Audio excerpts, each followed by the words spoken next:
ஒவ்வொன்றுக்கும் ஒவ்வொரு சாஸ்திரம் இருக்கு. யோசிச்சு பாருங்க. ஏதோ ஒரு மண்ணை எடுத்து அதுல இருந்து எப்படி ஒரு பொருளை உற்பத்தி பண்ண முடியும்? சாதாரணமா சிமெண்ட் இப்பதான் பாருங்க, ஒரு பில்டிங் கட்டுறதுக்கு சிமெண்ட் தேவைப்படுது, என்னென்னமோ தேவைப்படுது. எந்த சிமெண்ட்டும் இல்லாம கல்லுக்குள்ள கல்லை வச்சு கட்டி இருக்கு தஞ்சை பெரிய கோபுரம். அதுல எந்த விதமான சிமெண்ட்டும் கிடையாது, கல்லுக்குள்ளேயே ஜாயிண்ட் வச்சு கட்டி இருக்கிறாங்க. தஞ்சை பெரிய கோபுரத்துல அஸ்திவாரமே கிடையாது. வீடு கட்டினா கூட 10 அடி தோண்ட வேண்டியதுக்கா இல்லையா? ஆனா தஞ்சை பெரிய கோபுரம் எவ்வளவு பெருசா இருக்கு, பார்த்திருக்கோம்ல, போட்டோலயே பார்த்திருக்கோம்ல. அந்த தஞ்சை பெரிய கோபுரத்துல அஸ்திவாரமே கிடையாது. அந்த அஸ்திவாரம் எங்க வச்சிருக்காங்கன்னா கோபுரத்தினுடைய உச்சியில பெரிய ஒரு கல் வச்சிருக்காங்க.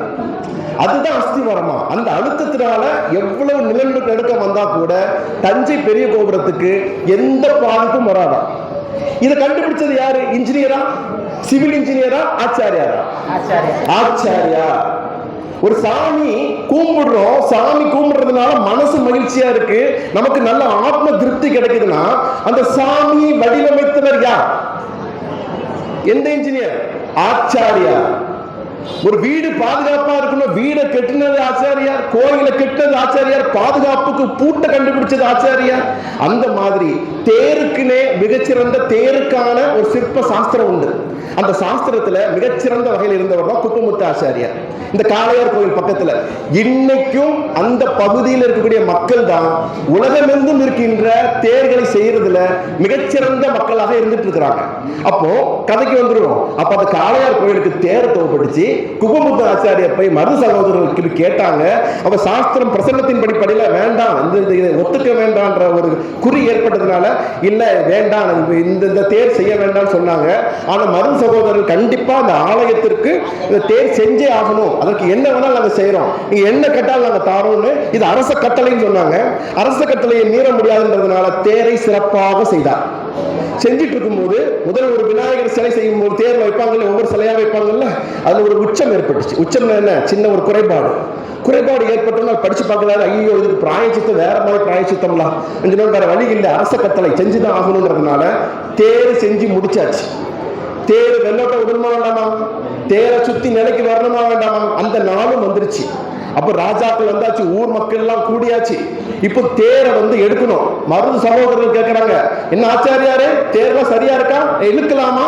இழுக்க கூடாது ராஜா, அதுக்கு முன்னாடி எனக்கு ஒரு வாக்கு கொடுத்துருக்கீங்க. என்ன வாக்கு?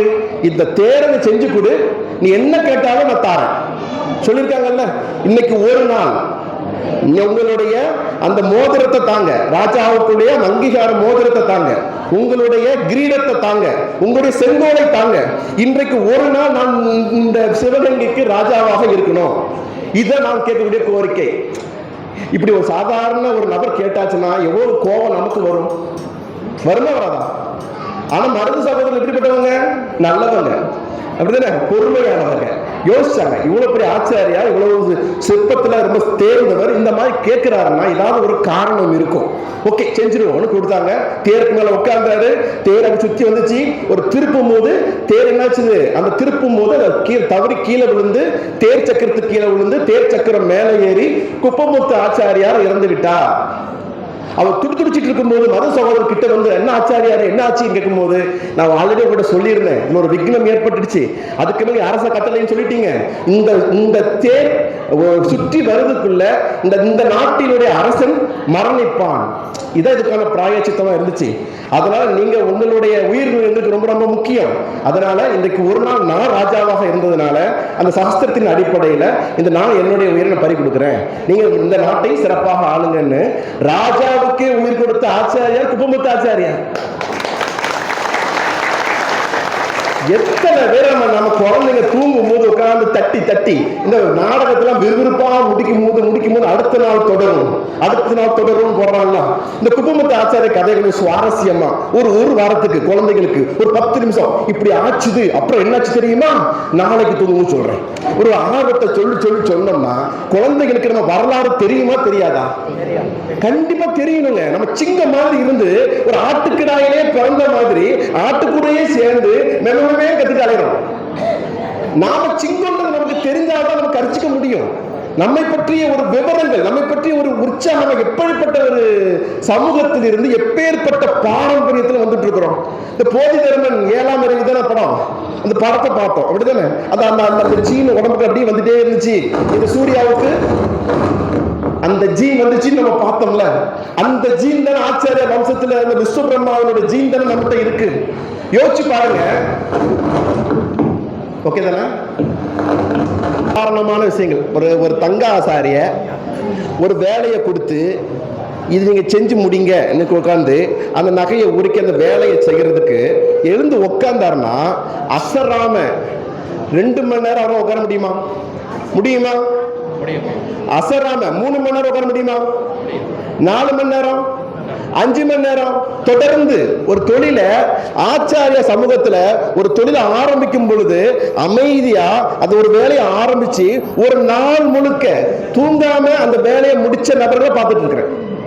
இது இயல்பாகவே நமக்குள்ள இருக்கக்கூடிய ஒரு சக்தி, சாதாரண விஷயம் இல்ல. மற்றவர்களால் முடியாது.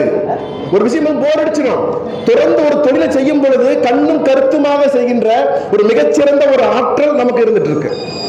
அப்போ இந்த ஆற்றலை நமக்கான ஆரோக்கியமான ஆற்றலை பயன்படுத்தணுமா வேண்டாமா?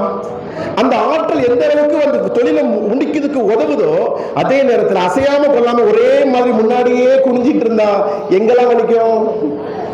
எல்லா இடத்துலயும் வலிக்கும். முக்கியமா கழுத்துல சவ்வு பிதுங்கிரும், முதுகுல டிஸ்க் பல்ஜ் ஆயிடும். அதே தான் இங்கிலீஷ்ல சொல்றேன், சரிங்களா?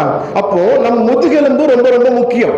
பெரும்பாலான இந்த விஸ்வகர்மாக்களுக்கு இருக்கிற பிரச்சனை கழுத்து வலி, இடுப்பு வலி. ஆல்ரெடி நான் சொல்லியிருக்கேன். முடிஞ்ச வரைக்கும் எல்லாருமே டைம் கிடைக்கும் போதெல்லாம் ஒரு அரை மணி நேரத்துக்கு ஒருக்கையாவது உங்கள் 2 கைகளையும் தோள்பட்டைக்கு மேல உயர்த்துங்க.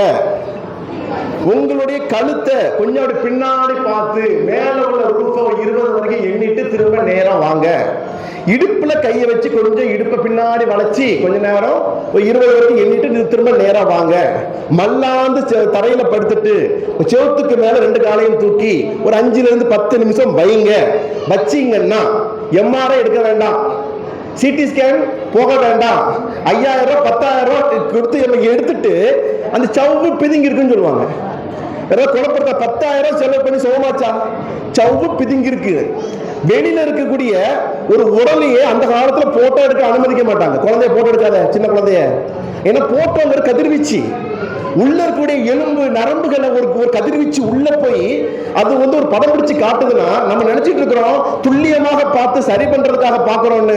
பெரும்பாலான எடுக்கிற டெஸ்ட்ல 100% டெஸ்ட் அவசியம் இல்லாம எடுக்கக்கூடிய, நம்மளுடைய அவசரத்துக்காக எடுக்கக்கூடிய, நமக்கு அப்படி எடுத்தாதான் நம்ம பெரிய வகைகளை சரியாக நம்ம நம்புறதுனால நம்ம நம்பிக்கைக்காக எடுக்கக்கூடிய பரிசோதனை தான். 100 தான் அவசியமான பரிசோதனை. அப்ப முடிஞ்ச வரைக்கும் நிறைய கதிர்வீச்சுக்கு உடம்பு உட்படுத்துவது தம் அடிக்கிறதை விட ரொம்ப மோசமானது.